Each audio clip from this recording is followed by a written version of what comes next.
This episode is sponsored by the WWW channels and Field of Greens, downtown's best spot for a fresh lunch every business day.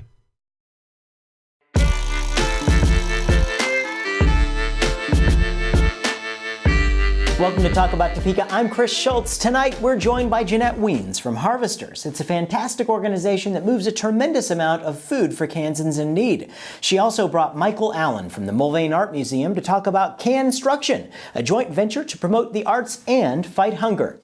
I'll also introduce you to Shelley Jensen of Shelley Jensen Photography. And let me tell you, we're lucky to get this much time with her because, well, prom and senior photo season is well underway.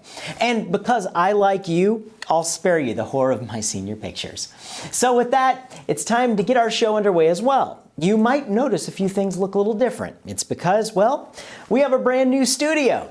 Sure, we still have the blimp for our forecast and all of our outings, but as we grow and expand, so did our studio. So thanks for keeping us on the air so long. The best is yet to come, and it all starts right now.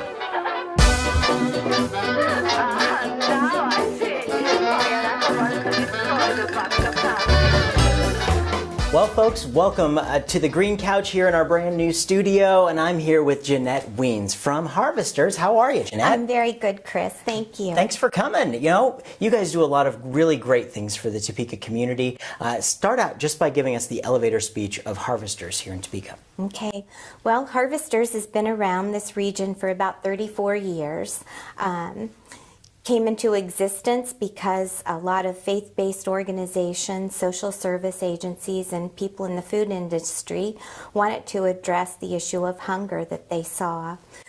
So Harvesters is one of over 200 food banks in America in the Feeding America umbrella. Wow. The region that we are responsible for covers 16 counties in northeast Kansas and 10 counties in northwest Missouri. So we travel as far as rural counties in Washington County, and then we go as far south as Franklin. Oh, that's quite a scope of area to cover. It is. And what are your primary services for folks? It's feeding people, but how does that function?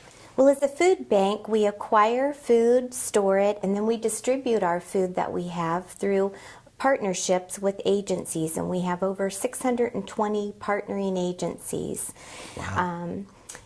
And then those agencies are the ones that actually do the direct service to the people who are food insecure.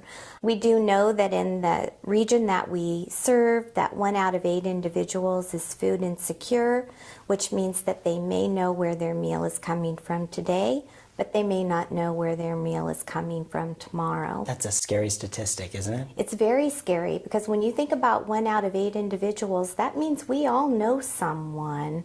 And you take a classroom of children, that's several in a classroom that, children would know. And children are a large part of the population that we serve. 37% of those that we serve are children. 8% of those that we serve are seniors. So nearly 50% are the most vulnerable. Now, how does that statistic rank over time? Is that more staggering now than, say, it was 10 or 20 years ago? Absolutely. There are more people who are food insecure today than ever before. We know that 40% of those that we serve have at least one person in the household that is working.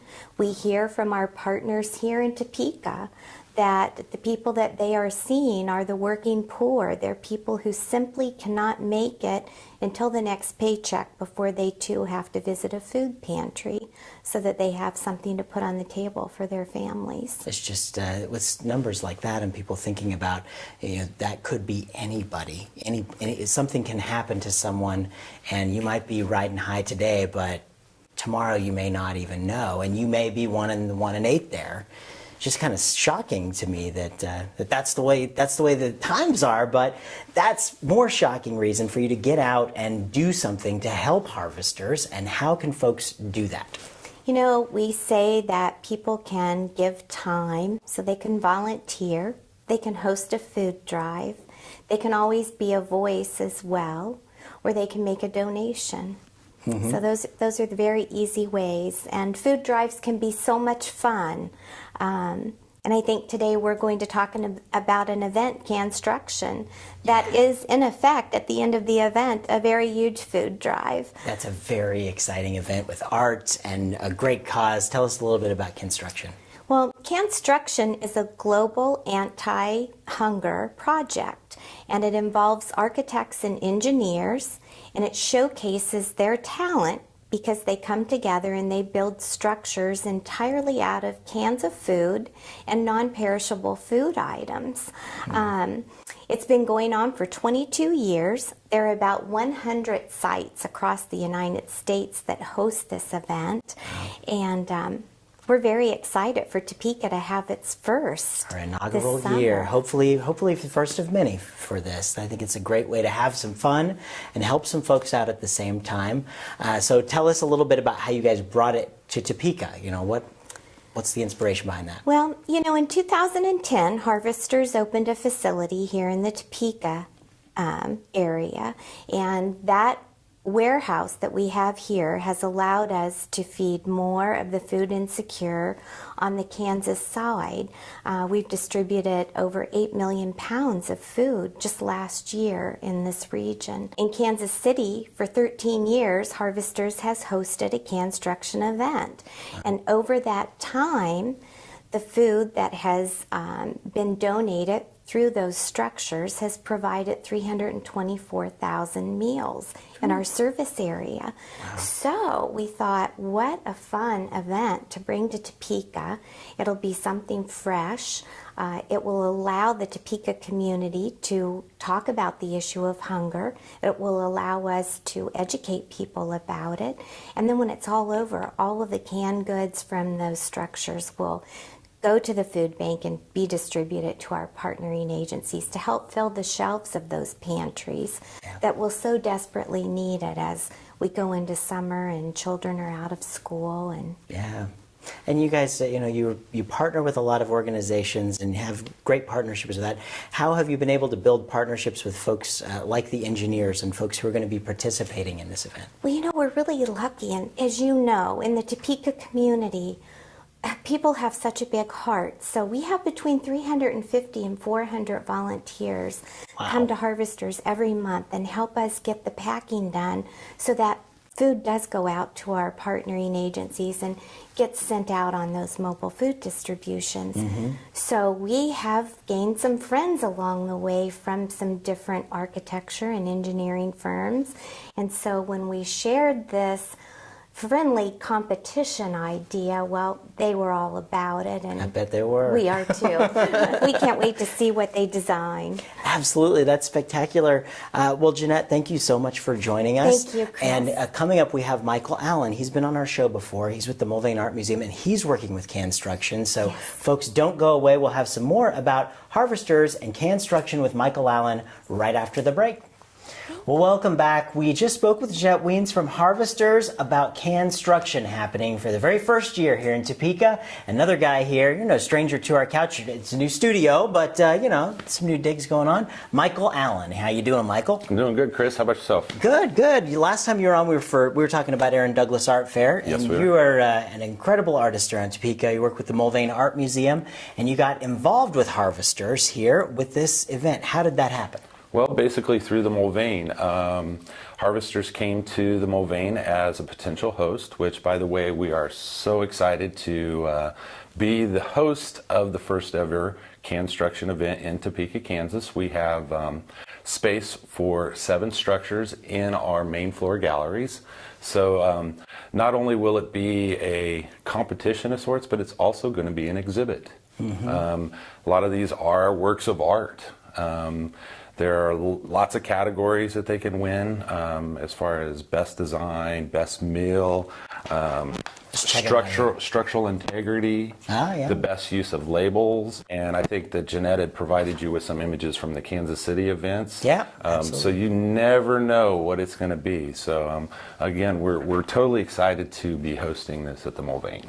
And so how did that partnership build between Harvesters and the Mulvane for this? Actually, it started with a previous director and she went on to Florida. And then once the new director was hired, she got on board with it also. It's too much fun not to. Oh, I know.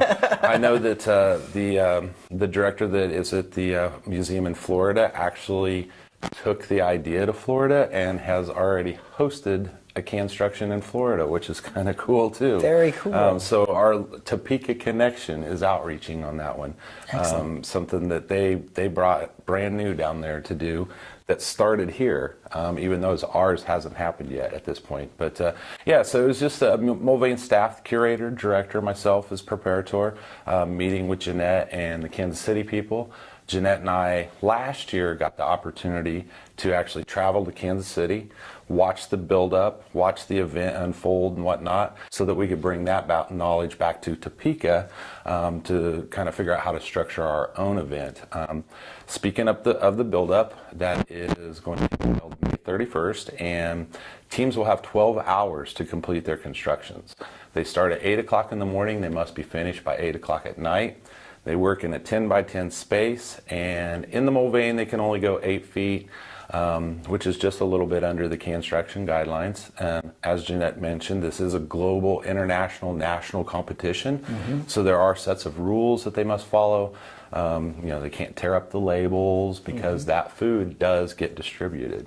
So it's going to be really exciting, especially when you start watching them from the ground floor. And then about halfway through the day, you start to see it and you start to recognize it, maybe start to guess what it is, and then to be able to see it at the end when it's in its full glory, and you can kind of see the design that they've created and this structure, this amazing 3D structure that you can see and walk around and experience. It's quite wonderful. So in working with the designers here, what are they seeing? What kind of fun are they having with this? I think the initial planning, I've talked to a few of them. A lot of these architects and engineers in different firms, they'll actually go out and buy canned goods so that they can compare colors, so they can compare the size of the cans, and you'll see some of them have little structures in their desks or in their offices where they're trying to find the best use of a label, trying to coordinate colors.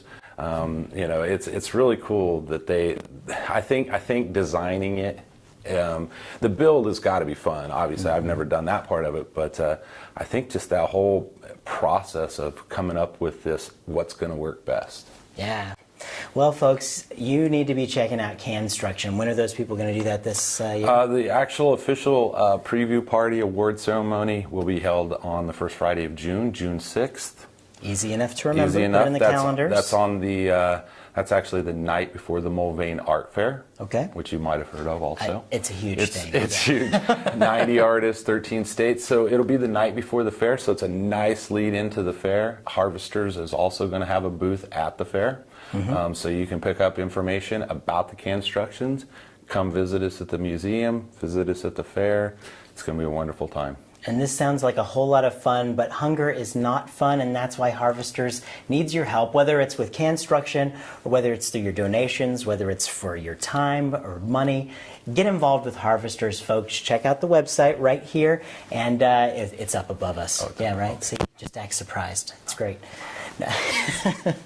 Get involved with Harvesters and make a difference for those 1 in 8 folks who don't know where their next meal might be coming from. One can make a difference. One can make a difference. Mr. King of Puns here. Thank you very much. Thank you. Joining me today on the green couch is Shelley Jensen of Shelley Jensen Photography. How you doing, Shelley? I'm doing great, Chris. How are you? I'm wonderful, wonderful. Good. Thanks for joining us, and I'm glad to have you on the show because your name's been all over Topeka. Everybody knows you're an incredibly awesome photographer. Thank you. And that's absolutely true. So how long have you been a photographer? I've actually been in the business now 6 years. Okay. 4 full-time. I started part-time, so now I'm completely full-time. It's not a hobby for me anymore. It's how I raise my family and just It's what I what you do. do. Yeah, it's what I do. I started out, I think I've always been creative. I kind of come from a creative family. There's a few photographers in my family line. I started as a graphic designer, and it just kind of wasn't as fulfilling for me as I wanted my career to be. So I started taking some classes, started following some of my favorite photographers, and it just kind of clicked. And I love it. I absolutely love it. We certainly have an eye as we go through. We're going to show some of the work that you've done here, and you've done work with babies, seniors, you name it. Tell us a little bit about the spectrum of what you do. I do it all, and people ask me all the time, what is your favorite thing to photograph? And I say all of it because it's all different. It's like, to me, it's like capturing a moment in time. And when you look back at that photograph, you remember the moment it took place. You remember how you felt. There's emotion in a photograph, and I think that's why I love it so much. So every session is different, whether it's a newborn and a mom holding her child for the first time and just capturing that moment, or a high school senior capturing that milestone in their life, or a wedding. Weddings are fantastic because I get to capture the entire day. And as they look back at those photos, it's kind of like telling a story through photographs. So they can relive that every time they look at their photo album or every time they look at their pictures. So there's a whole lot of different kind of photography seasons, and right now, what season are we working on right now? We are in the middle of springtime, which brings out families and then most importantly, high school seniors. It is really time for those 2015 seniors to be booking their senior pictures. And I know all mothers out there are like, I can't believe my baby's a senior, but it comes up quickly and it's a great moment to capture. So that's kind of what I'm booking right now is high school seniors. And technology's changed a lot with that. How has that process, say, from the mom and the dad, from when they got their senior pictures taken to now their kids? Like, what are we seeing? It's a lot different. There's locations that we go to, different locations versus just in the studio. But I do have a studio, so we can do outdoor. Girls are wearing more and more outfits. There's more and more looks. And then also Pinterest comes into play now, where everybody goes online and they kind of see what style they like and they bring it in. So I kind of get to know their style before we even start the shoot. So yeah, it's a lot different from when I or my parents got their senior pictures taken. Yeah, things have changed. I'm not going to say it for me because I'm not going to date myself there. But you did mention that you have a studio, and that is some pretty cool news for this show because while we're in our new studio, we want to show our viewers just how close your studio is to our studio. You want to do that? I'm very close. Let's do it. Let's go check it out. Let's go. After you. Thank you. So we said we're close. We are absolutely close because it's like right next door, right? Right next door. Let's go on in and check it out. All right.